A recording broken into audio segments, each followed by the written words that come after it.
Hi, everyone. This is Al from Analytics Are for the Nerds. We are so happy to have you. It's week 7, which means my team is not doing well. Let's go.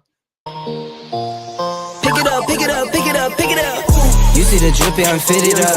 Hop in my car and the giddy up. Secure the bag, yeah, I get the bus. Pick it up, pick it up, pick it up. Once again, gentlemen, I'm sorry about losing your boner. So sorry. Very clear 101 in this biggest foot in the mouth draft. And the 101, it's very clearly Rex Ryan, because that guy has definitely put some feet in the mouth. 100%. Guy loves feet, his white feet. Big feet. Lots of feet in Little the mouth, feet. I'm sure. So many feet.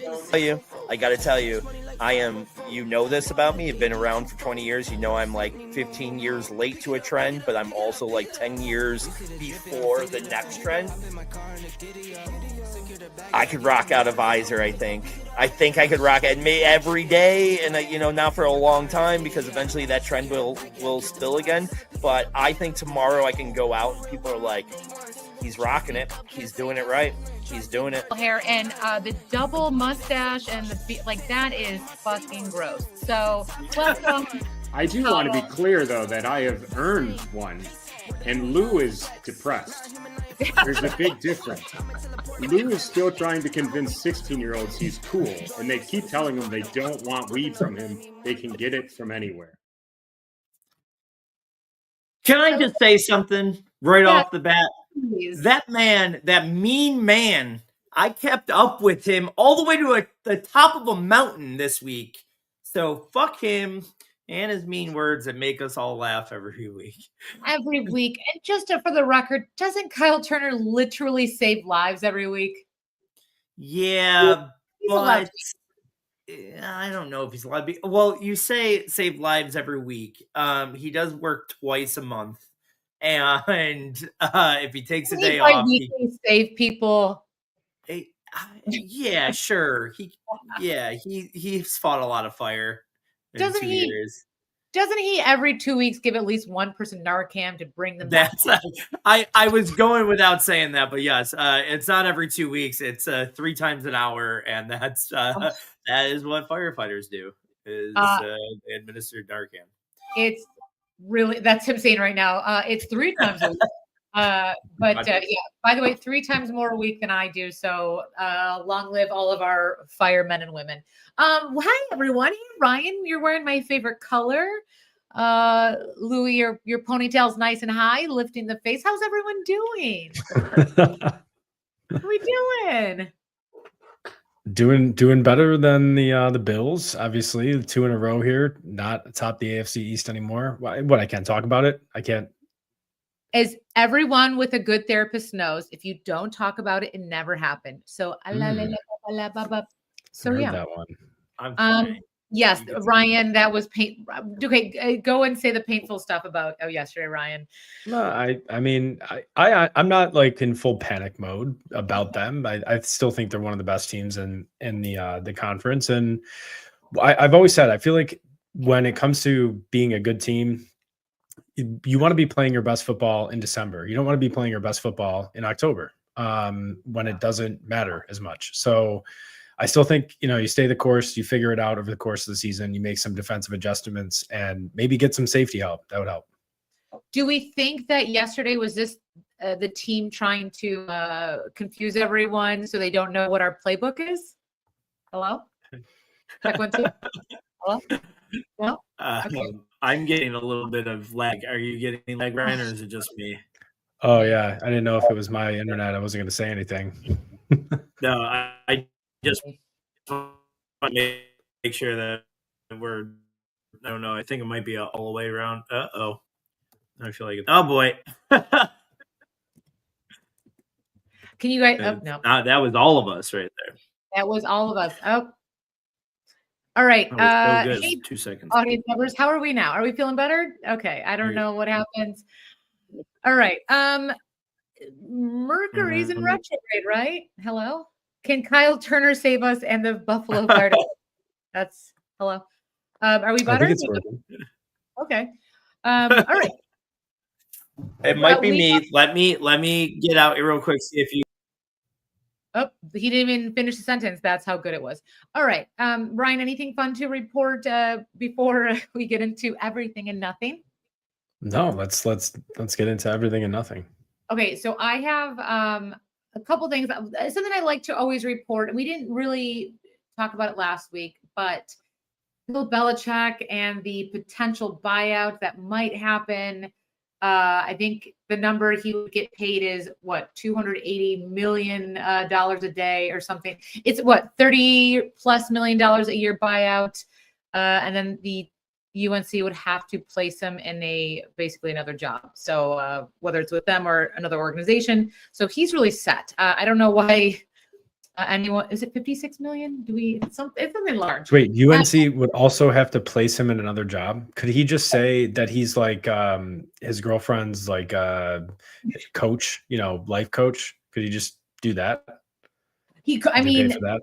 Yes, as long as she says okay, that's his employment, and then he agrees. But they have to be placed, and it doesn't have to be UNC game. But yeah, he it's the best buyout. Great contract. Louis, you need help, dude? You need help? Blink twice. Okay. Nope. Hey, bud. Whoop. Wait a second. Come back. Hold on. Yeah, I just removed. Sorry, you're echoing, Louis. I am so happy this is finally not me with the technical difficulties. We're still going to blame your IT guy.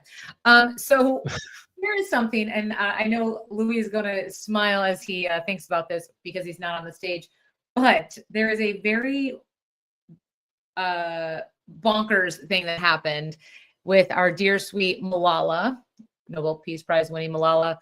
Might have heard of her. She recently came out. She has a new memoir, Go Butt, and she talks about a time that she got high at Oxford.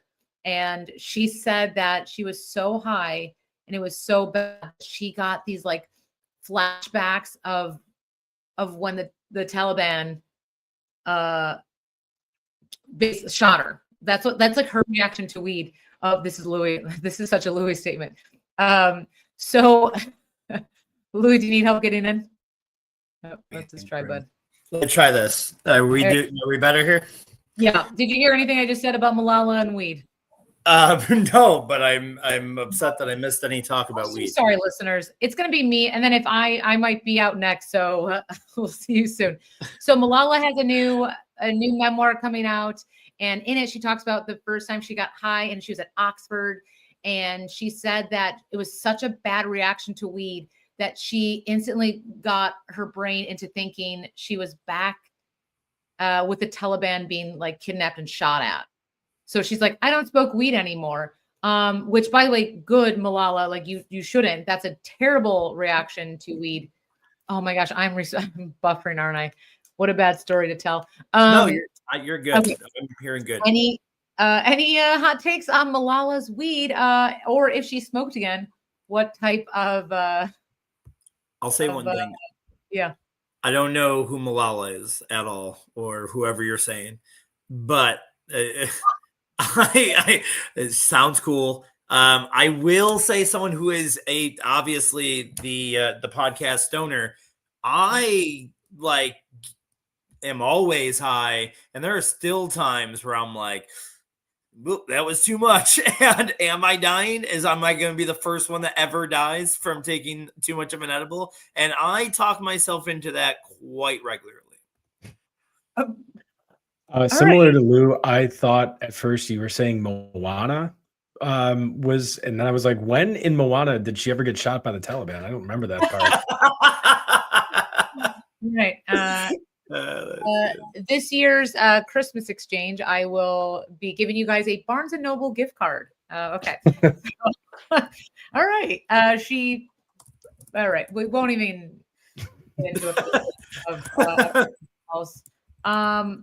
All right. So, Lou, we kind of talked about this for a second, but Bill Belichick and the potential firing from UNC might be some big money. But also another big payout/buyout is Penn State's coach, James Franklin, $56 million buyout. Why are we all not getting jobs in college? sucking at it and getting a massive buyout. This is insane. It's what's insane is that's like, to the parents of kids at that school that are like bitching about tuition and they just have $56 million to waste. It's it's pretty insane. It's dumb. I don't know. I thought that the players, the NIL was like a good start to like kind of making at least the players making it worth their time for what they're putting their bodies through. But I don't know. College athletics just feels ick. It really does. And I know it leads to professional sports that we love and all this stuff, but man, it just college sports just it's always surrounded by controversy. Do we? Oh, Ryan.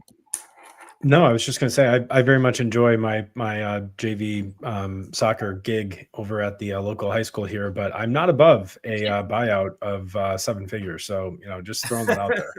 Okay, but that it almost seems like they're getting more money in a college buyout than they are for the NFL. It just seems, it's really impressive. But anyway.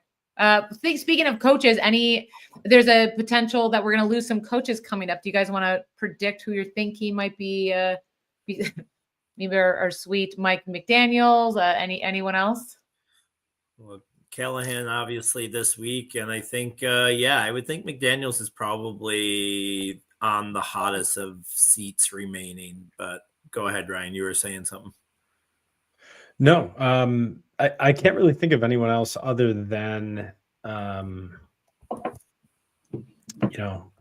McDaniel right now that would be really in danger for the next couple of weeks. But you're not going to fire Aaron Glenn this quickly. I think if anything, it's at the end of the season. It's a one and done type situation. But they could just eat that money. But yeah, it's kind of been a weird year like that. I mean, I could see a team.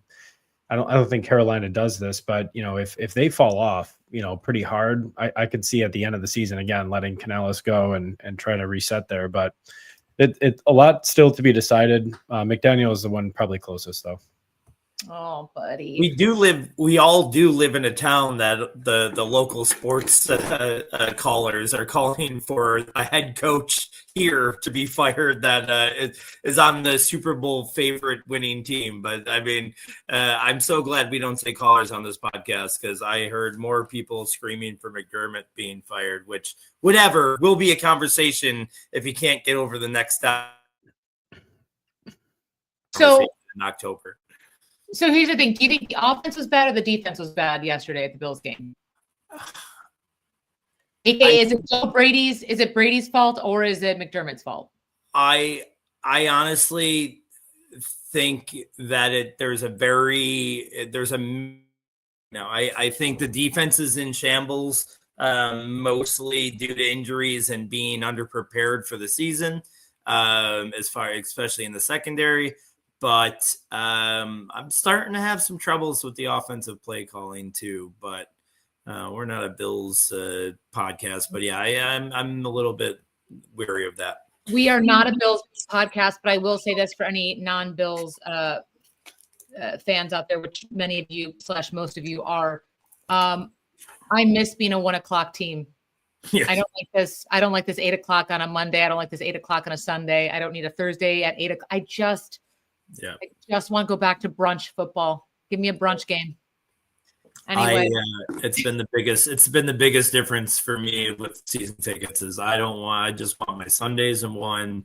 All these late games, I'm like, for years we're like, we don't get appreciated. And now I'm like, just give me the 1:00 back, please. Yeah. Just want to be home sleeping by 6 p.m. Yeah. My next easy question for both of you, it's a softball question. When's the last time you've been happy? No.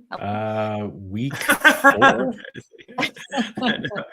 Oh, guys. So I guess we're going to talk about football. I'm going to apologize now because apparently it looks like my Wi-Fi is at a teaspoon right now. So, I will mute into anything weird. But let's talk about dynasty trades.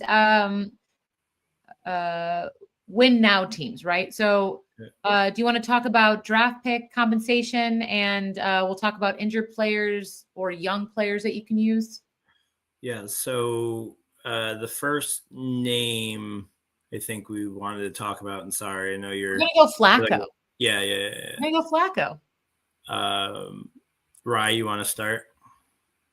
Well, how much is Joe Flacco really worth? I don't know, because I don't really have him anywhere. But if I did have him somewhere, I would certainly be trying to sell him.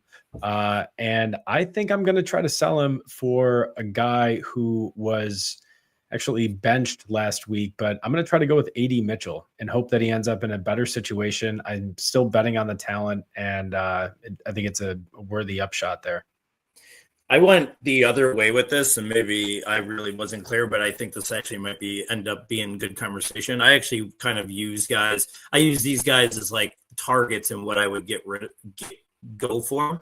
But I do like Flacco as a buy, as we talked about this last week, and it wasn't a great week for him. But I think that on a win now team and a super flex, he should probably be a third round value. I mean, no one's going to give him up for less probably as a starter for that team. I use Pat Bryant as a comp here. It's probably still worth like a mid third there. I thought Pat Bryant would be a guy that on a win now team might give up for Flacco. Who's next? Great. We're going to go with Dottle. That's great. Well, we can do this pretty well because I'll be the seller on all these and you could be the buyer because I'm selling all these guys. And actually, I have a deal that I did this week involving Rico Dowdle, including Michael Carter as well prior to this week, and Rico Dowdle and Christian Kirk for an early second, which I thought was a very good deal for. I know he's a potential league winner this year, maybe, but I mean, I don't see it lasting any longer than this season. So in a dynasty sense, I'm happy to get out, now. It's fine with me. As far as a player though, if you can get potentially RJ Harvey for him, I mean, that's a stretch. You might have to add to him, but who knows? The guy that has Harvey might be really irritated. So you never know. Yeah, I do think Dowdle's the guy. Like, I think he probably keeps that job this year. So I do think he has a little bit of juice for a win now team. I think Harvey is definitely a oversell. But if I had Jaden Blue on my team, I think I would be shopping him to the Dowdle guy right now and seeing if that sticks. I think that would be a comp I would be comfortable with.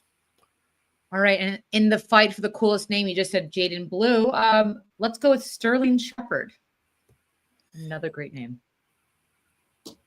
Lou, you want to take this one first? Yeah, I'll go with the guy I would buy him with. And the guy that it's so hard to, right? Because Shepard should be quote unquote a fourth, and just teams that are selling and still have Sterling Shepard, they're not going to get rid of him just for a fourth. And not for nothing, the guy is going to be first on that depth chart, I think, for a week or two with all the injuries there. No, Evans should be back next week, so maybe two. But, he has some value here, short-term value. I went with Dante Thornton. I think that was kind of a guy that had, a little bit of juice in the preseason. Everybody kind of got a little excited for him from the Raiders. Hasn't really done much or been involved much. Jack Beck will have has more draft capital, so I think he'll get a little bit more patience to become a player than Thornton does. I don't think Thornton really turns into anything, so I wouldn't be afraid to get rid of him for Shepard to get the points this year if I needed it. I just want to be on record that I would sell all three of these guys and the one that we'll talk about next for any of, I'm selling all of these guys just for the record. But anyways, Sterling Shepard, who has best known was OBJ's second fiddle for a while, and OBJ is no longer in the league. So I mean, what are we doing with Sterling Shepard? I get it. He can have a nice 1 or 2 week fill-in, but it's just so short term that, I mean, if I can get Taj Brooks for him, I'm 100% doing that. People are forgetting about Taj Brooks. I mean, at some point they're going to pull the ball away from Chase Brown. They have to. He's just not good enough. So I would sell even on a win now team, I'll take the hit, in the short term with whatever Shepard's going to provide, because it's going to be so short lived in my opinion. So, Riot, sounds like you are rebuilding your team after these great names I just gave you. So. All right. So now with tight end premium, we're going to go Waller. So that's with Waller. It's so weird. Like I bought him kind of crazy everywhere in waivers when he got signed, and then the injuries things. I was like, great, I wasted all that money, and now like I feel like he's worth a late two. Like I just think he's done well enough that if you need tight end in a tight end premium league, like that's the type of price you're going to have to pay. And he might have another year after this, the way things are going. The guy I thought of because he might be looked at that value, but I don't see him at that value, and this is a perfect maybe out time, is I would trade Chuba Hubbard straight up for him right now in a tight end premium league, thinking that Hubbard doesn't get that job back. Now, will Hubbard ever go anywhere else and get a gig? Maybe, but I've never really liked his profile anyways. I think that'll steal the job from him. I don't think he's much of an asset, so I would buy him for Hubbard right now. I'm just more so kicking myself that in this one tight end premium league that I was nowhere. I'm sure Waller was out there, just people believing he was done, with his rap career flopping and everything. I mean, come on. And then now he's catching touchdowns. I mean, but the volume is still really concerning to me. I know the usage is great in the red zone, but that can die out really, really quickly. Again, he's a sell for me. If I can do you think you can get Theo Johnson for him? Does someone really, like in a tight end premium league, is someone going to look at the age of Theo Johnson and be like, no way? Or would they say, hey, if I want to win this year, doesn't Waller give me a better chance than Theo Johnson? I mean, I would be trying to sell that to a win now team to get Johnson for the long term. I would agree with you if Theo Johnson didn't look so good with Dart these last couple of weeks. Like, I think that would have been a perfect name 2 weeks ago. I think his price has gone up, but that's a good name. Hey, this is not planned, but both of you with a win now team, do you have anyone very, that you have this season that you are realizing are a surprise hit? Like anyone off the top of your head that you were very surprised with, didn't look at even for a second during the draft, you are screaming over? Like better or worse, or doesn't better? Really like a surprise that you're, biggest surprise. Either way, biggest surprise either way. I'll say, to give you more of trying to think of a guy that like kind of really surprised me that I faded, and I don't even know. I mean, I didn't fade Rodgers. I'm trying to think. I'm sure the guys are out there. No, I can't. I'm not going to say this is a guy I necessarily faded. Uh-oh. Sorry, it looks like we're cutting out here again, but it's not a guy I necessarily faded much. But it's sorry, I just lost it. Aaron Rodgers. I just lost it. That was the first guy that came to my mind, but I actually kind of played him a little bit. I think I guess from one end, Quentin Johnson's a good one. That's a good one. And it's so funny that you say that, because I'll go with his teammate and say Keenan Allen. Both guys, I think, felt like dead assets because of McConkey, and then the trade for Harris. And, Keenan Allen wasn't even there yet. He was still a free agent. And Quentin Johnson just still, even though he had a decent year last year, didn't seem like he was getting the respect. So I think both those names are pretty good for this. All right. Now we are going to go with what are you guys going to do with Bucky Irving? You can look at it as a win now or a rebuild team. Bucky Irving. I'll go first here real quick, Ryan. I'd be willing to sell right now on a win now team. A rebuild team, I'd be a little bit leery, because I would say that I don't really love buying running backs on a win now team anyways, but Bucky feels very situational. I'm not saying he's not great, but I think if I could get, say, like Breece Hall, Jacobs, CMC, maybe I just add a little. I don't even know if you'd have to add to him for McCaffrey. Like those are 3 guys that I think you can get for him just to just swap at running back. I think you could add a little bit, get Ladd. Maybe you could get Ladd straight up to an owner that's disappointed.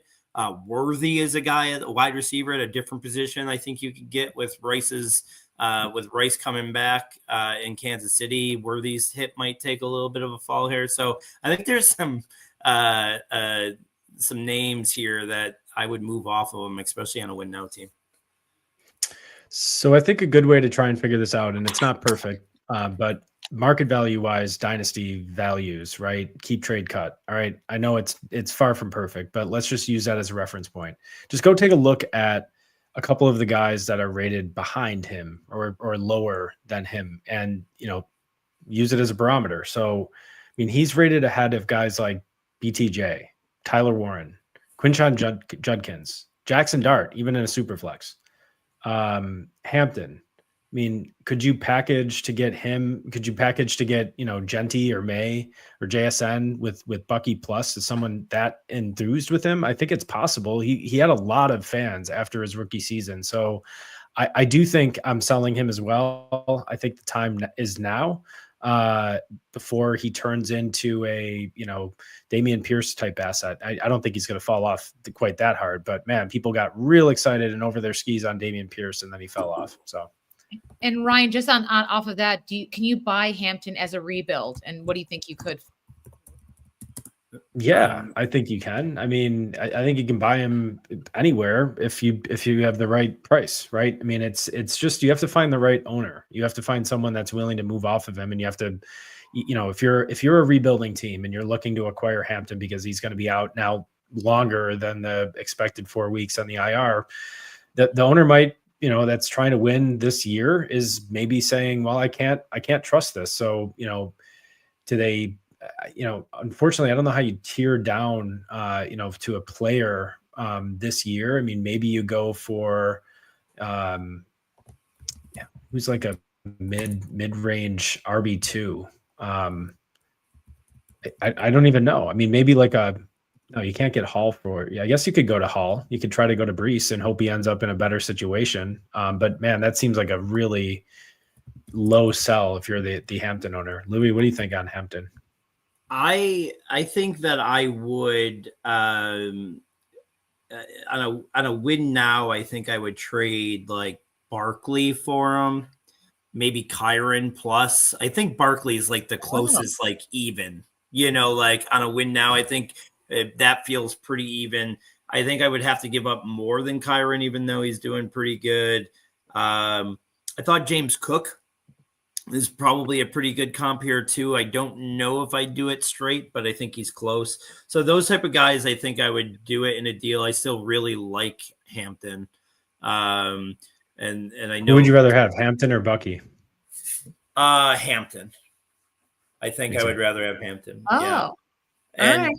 And I know this is kind of leading into we were going to talk about Vidal real quick, and I'll just kind of do that before we move on. But you're really bad at secrets, by the way. He's like, what a trick to magic shows? Let me tell you.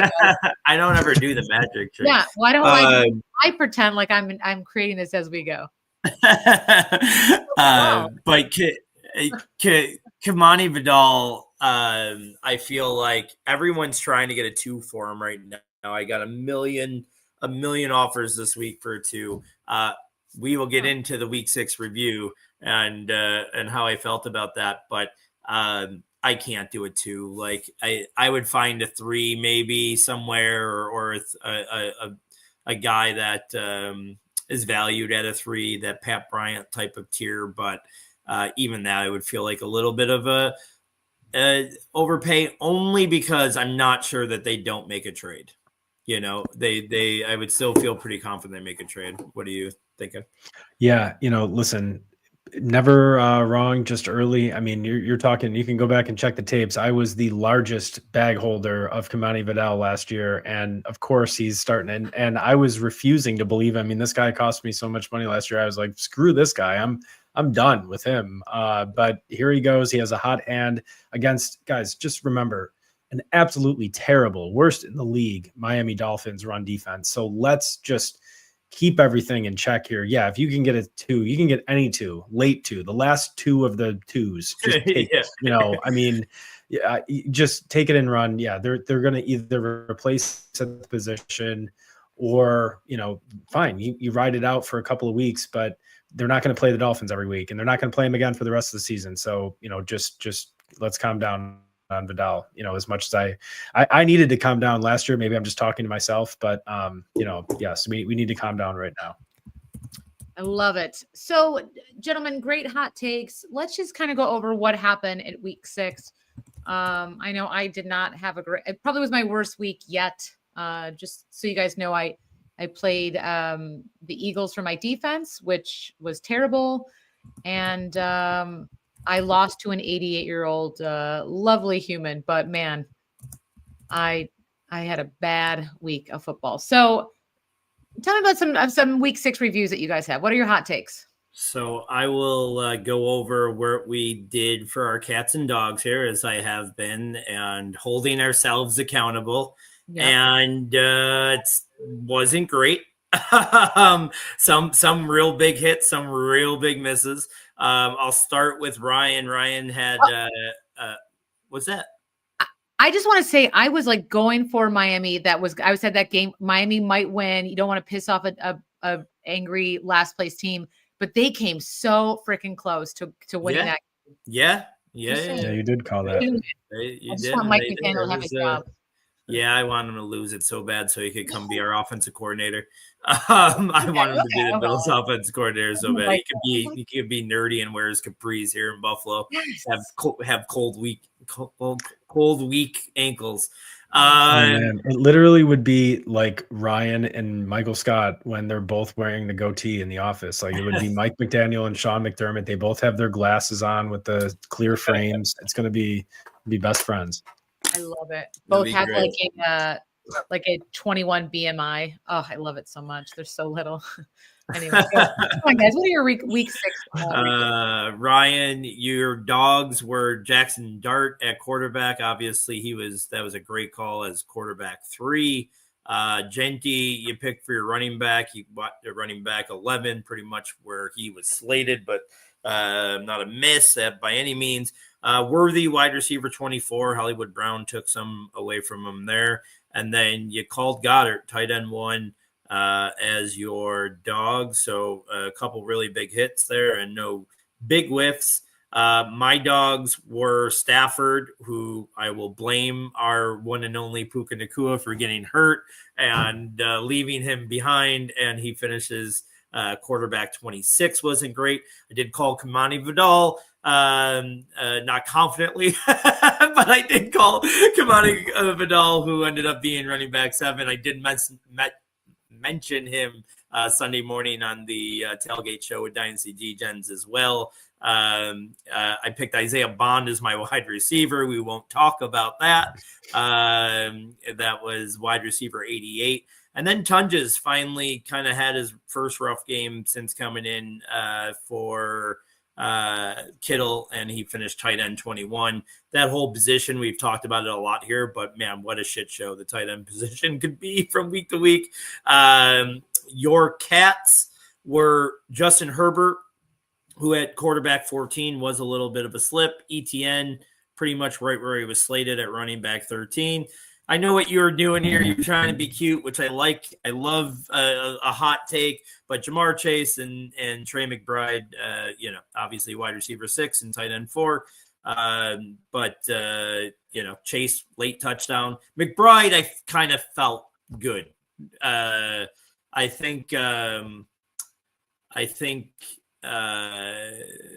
really did feel pretty solid about McBride with Brissett there, and I thought that was a good call. Wrong on the cat move, but I thought the picks that you missed, I hated those picks too. I didn't hate it because it was you. You said it. I was just very heavily invested in McBride on Sunday. With props and everything, once I really thought about the backup quarterback. And I know you have a soft spot for backup quarterbacks. So I do. I do. You know that. My Cats, I picked T-Law at QB at QB 13. Not much change. I did pick Scadaboo as my running back, and that definitely blew up in my face as he was RB3. BTJ is my wide receiver. He was wide receiver 9, so he finally came to play, and that hurt me. I did pick Juwan Johnson, who actually had -5 or 0.5 points, so he was like tight end $1 million. I will even put third stringers that didn't play in front of him, so I really called that one. I guess it's time for week 7, right? Yeah.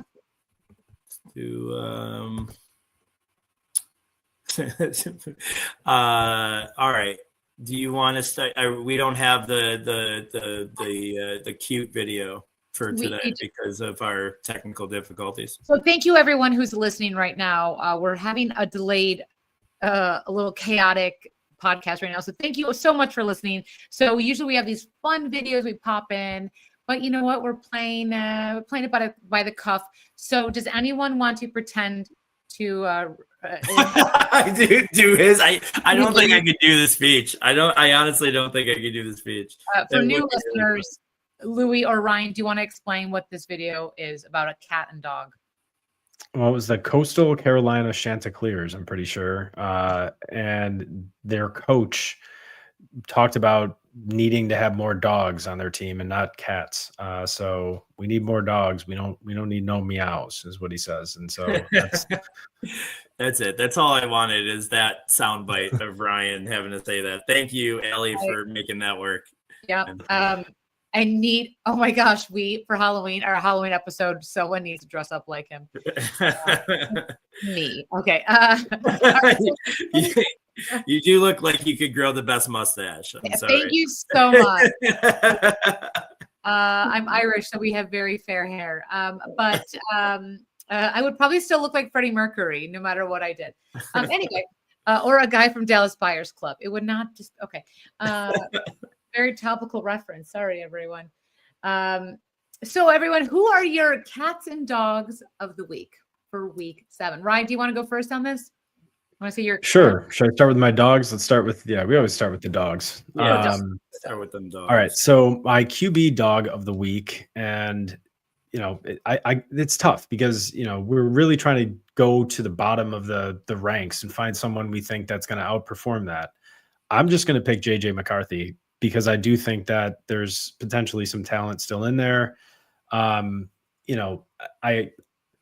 almost went with Dylan Gabriel, but I just can't do it. I know he's playing the Dolphins, but man, I just can't do it with him. McCarthy's playing the Eagles. I love hating on the Eagles.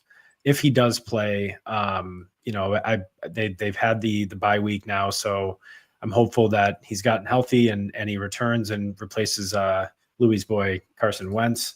Then with my running back, I'm going to go with Tajay Spears here. Spears has had a lot of juice the last couple of weeks, and I do think he's going to start to dig into that workload. And they're playing the Patriots. I think it's going to be one of those like PPR spam games for Spears. He had 60% of the snaps last week after only, I think, having like 10% the week before. So they're really starting to ramp him up, and I think they're going to unveil the new offense and kind of start to phase out Pollard a little bit, who hasn't really done too much this year. For wide receiver, I'm going to go with BTJ. BTJ right now is at wide receiver 18. I think he's going to outperform that by about 8 to 10 spots. And finally, my tight end, I'm going to go with Oronde Gadsden. This was Louis' guy in the offseason. He was a Gadsden over Helm guy for Dynasty, and he was right. And I took Helm, and that was a bad decision. So I don't think so. I don't think so, by the way. He'll be fine. Helm will be all right. I think Helm's got some life in him. I really do. I think Helm's got some life. I know, but he's not Gadsden though. He's Gadsden's he's the receiver type, and that's the kind you really want. I mean, I don't know though. Sometimes they don't get on the field, if they're Kyle Pitts and whatever. Helms better blocker. Who knows? But Gadsden this week, his target share is going up. He's starting to run more routes. He's getting out there, even when Will Dissly was back. So I really like Gadsden going forward, and this week especially too. Like that. My dogs, I'm going to go at quarterback. I'm going to go Bryce Young. I just really like that matchup. I like how he's been playing. I think he continues to get ranked in the 20s. I don't think that he should. At running back, I'm calling this, and I've been against this. I've been a Stevenson guy all year, but I think this is finally the Travion Henderson game against the Titans this week. I think that feels like a very good transition game here to just have him have a blowout. Wide receiver, I'm going right to Rashee Rice, and I know that that's probably not very hot takey, but I'm playing him over Worthy. I'm playing him over Metcalf. I'm playing him over guys like that. Like I think he walks in and Mahomes is that guy. Like he likes to play with his shiny new toys, so I think he goes right into being their alpha. And then I'm going to give him one more shot, but if it don't happen with Cade Otton this week, I don't know when it does or if it's just not over. But Cade Otton should get all the opportunities now with our boy Abuka out. Just another. I'm calling him our boy now. That's right. I saw your face, Ryan. Yeah, he's our boy now. But I think Cade Otton could definitely have a big week. I'll roll right in my cat, so you can do that, and we can boomerang. Again, I've done this now 2 weeks in a row, but I'll pair my quarterback and wide receiver with Bo Nix and Cortland Sutton. I just think the Giants' defense is good. I think Nix is. There's a part of me that is wondering if Bo Nix is. I don't want to say CJ Stroud, but I feel like he might even back out a little bit and come down in the dynasty ranks. Maybe that's a little bit more about like a guy like Drake May, going so high that it's just kind of making me bring Knicks down just because of it. But I do think that what, Elliot, you had something. Are you thinking week 7? Are you thinking you're going to just like bench him? Are you thinking you're going to? I mean, definitely would for week 7. I think that there's probably 12 to 13 guys I'd start over him. So I would be leery of that. Cortland Sutton's almost definitely a sit for me this week if I have anything close. So yeah, those two guys.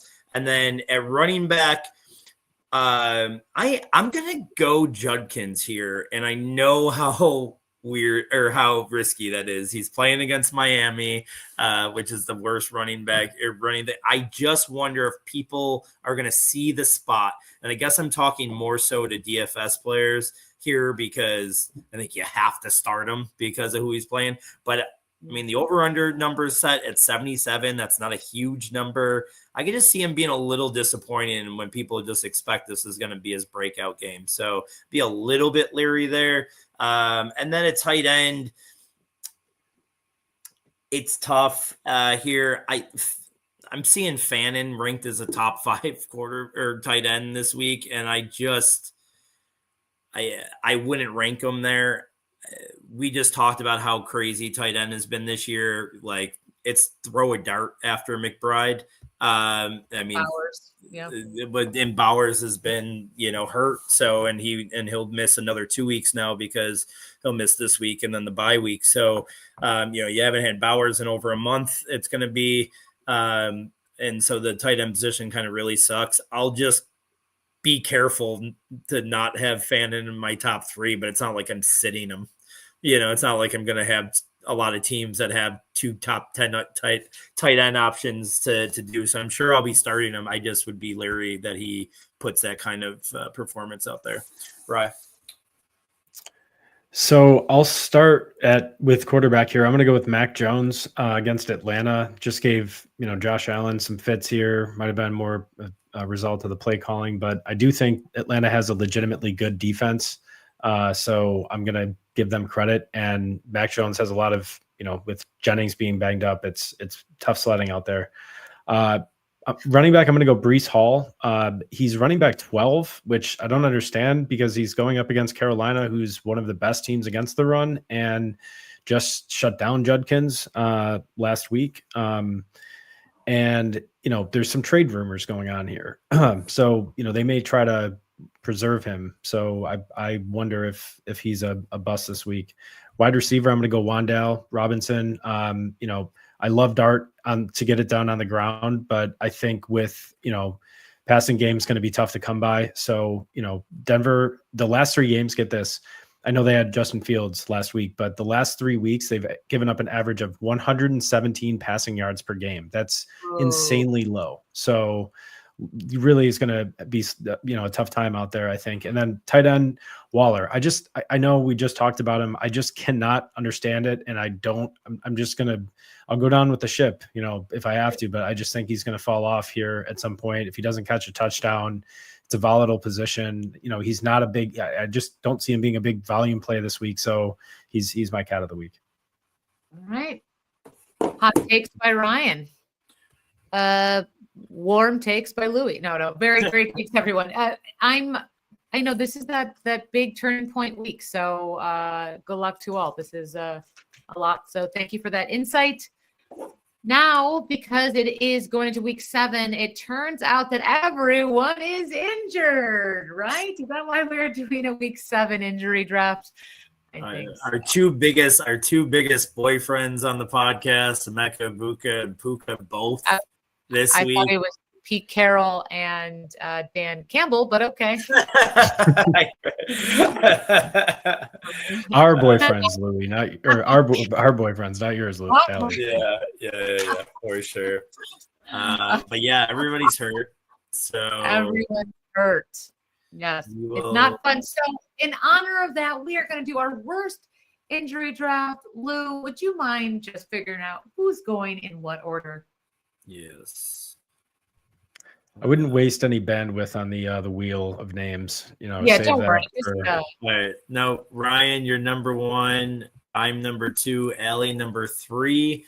I hope you guys took this the way I meant it to, but even if you don't, it should be funny. So, Ryan, what's the worst injury to get? This might stretch the definition of an injury a little bit, but I'm going to say the worst injury you can possibly get is to be beheaded. I'm just going to say that's got to be I mean, that's a good number 1. I don't know if that's an injury, but maybe could be. Technically, you're injured for a minute before you're or a millisecond. Well, I know that's good. That is a shout out to our tutor Europe. What's up, y'all? I like that. Good number 1. I was scared to be behind you in this draft. I wanted, if anybody was going to get the first pick or pick before me, I wanted it to be Allie because the worst injury is a kick in the nuts. And there is, I know that, it's that age old tale that we'll never know what's worse, but pregnancy is not an injury. So I'm going to kick in the nuts as number 2. Pregnancy is not an injury yet. Okay. So, all right. My number 1 worst injury draft is going to be just being in an emotionally abusive relationship. Man, that shit does not go away. So that's my number 1. My number 2, I'm going all mental stuff, guys, right now, is an ego burn injury. So just when your ego is, when you think you're just doing so well and someone does something stupid, like my mom, who still can't remember where I got my MBA. Ego bust. Okay, there you go. That's really good. I'm going to go with the paper cut.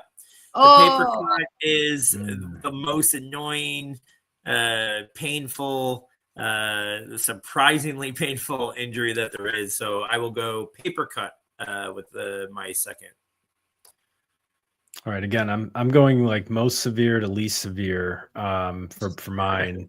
Not experienced beheading or the next 2 injuries, but I I think the next worst injury would be the compound fracture in the leg. I'm going to call it the Kevin Ware injury. Okay. And Kevin Ware was the player, I think he was from Louisville in the NCAA tournament. Man, that thing snapped, or like Joe Theismann style. Like, it's just terrible. Like, Tyreek Hill, I guess, too, qualifies. I mean, it's just horrendous when it's just hanging there. Oh, forget about it. I mean, no way.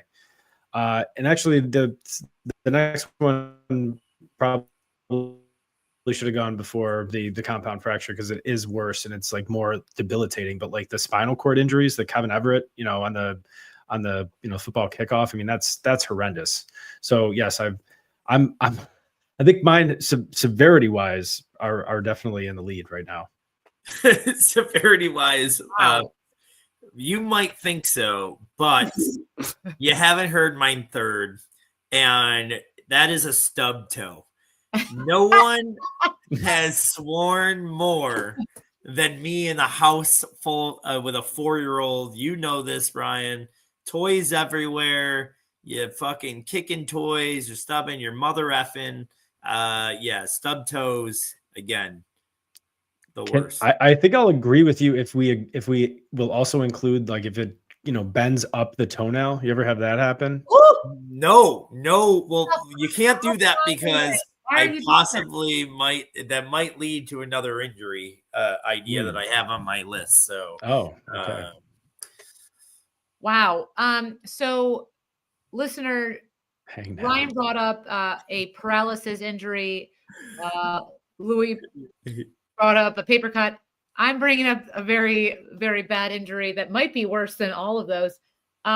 It's the injury where you are out in public wearing an ugly outfit or ugly face that you are naturally ugly, and you then run into an X.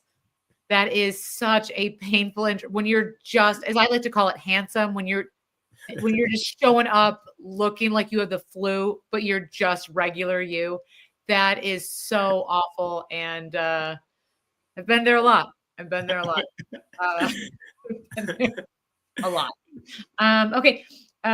Again, worse than paralysis. Speaking of also worse than paralysis is when you want to get healthy and you got your new leggings on or your gym clothes and you got your new shoes and you're like, my body is a temple. I'm going to go for a run. And then about 14 strides in, you get a cramp.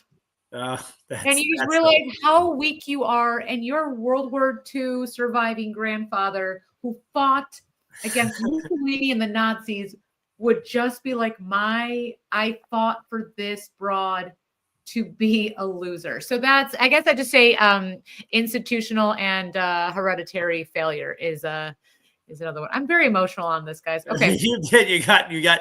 But before you said cramp, I really thought you were going to say trip and fall. And I imagined it in my head. I watched you run a lot in the neighborhood. And as you were saying that, I was like, oh my God, that would be so funny. And I wouldn't even, I would take a video. I would 100% help you.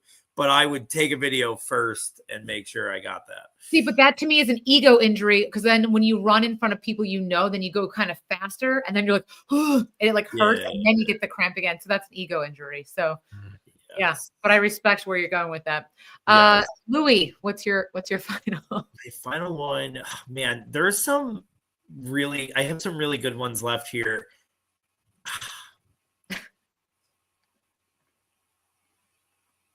The funny bone. The funny bone's never funny. It's just never funny. It's always is really shitty. And I got to go with the funny bone here, even though, man, I got some good bangers left on my list. But I will round out my team with the funny bone. All right. In a nod to Aaron Rodgers here, I'm going to go with the Achilles tear. I mean, that's got the thing rolls up like a fruit roll up. I mean, that's terrible. Never had that happen, but can't imagine that feels good. So I went very literal with these, and I still think I take the pain threshold award for my injuries here. With beheading and spinal cord injury, I wonder if you're going to be the paper cut or emotional. relationship. So I don't know. Ryan. I don't know. Those are great. So Louis, you said you had some hot takes. Yeah, I got some good ones. Ellie's list was just like her therapist's notebook. That was just it was just things he writes down at the end of the thing. I'm like, oh no, go on. No, I had brush burn on my list. I thought it was good. Heel blisters are the absolute worst, which, whatever, when you're running or shoes don't fit or, you're trying to be cute. Ellie probably knows about that, wearing shoes that are uncomfortable and you get heel blisters. Hangnail, I had mentioned before, the hangnail's the worst. This to your like ego boost point or ego hurting like kind of injury. Has anyone actually ever slipped on a banana? I think that would be a really horrible injury, seeing that no one's actually ever slipped on one. It's just always been a thing that we've been avoiding, but I've never seen anyone do it. And I've had tennis elbow legitimately for like 15 years, and I never played tennis. So I don't understand really, but that's what I've been diagnosed with. They've shown me things. I keep doing new stuff and I keep re-injuring it. So tennis elbow might be the worst thing. Or do you like put that down on your resume? That's like an activity. You're like a tennis elbow. I don't do it to sound cool. I just because I really have never played tennis, but it continues to hurt. I get it. I had someone at work a few weeks ago, not even a month ago. She was walking into work, and it's a construction site basically at the moment. And at the moment she was stepping over an extension cord, the guy pulled it up, and then it went higher. So then she tripped. And she swore me not to tell anyone. So, so don't.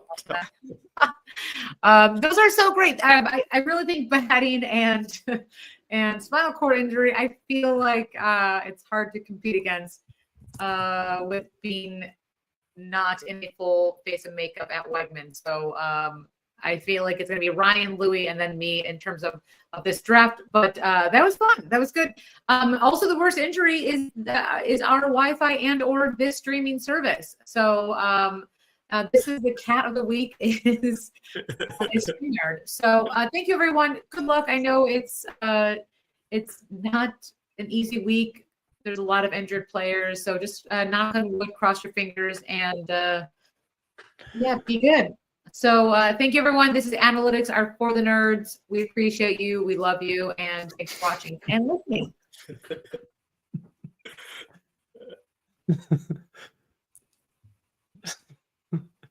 You got to hit it, Ellie. Oh, here's me. What do I do with this little red button? Top right, yeah. Hi, guys. Bye. And streaming still. Right. I'm still doing it. There we go.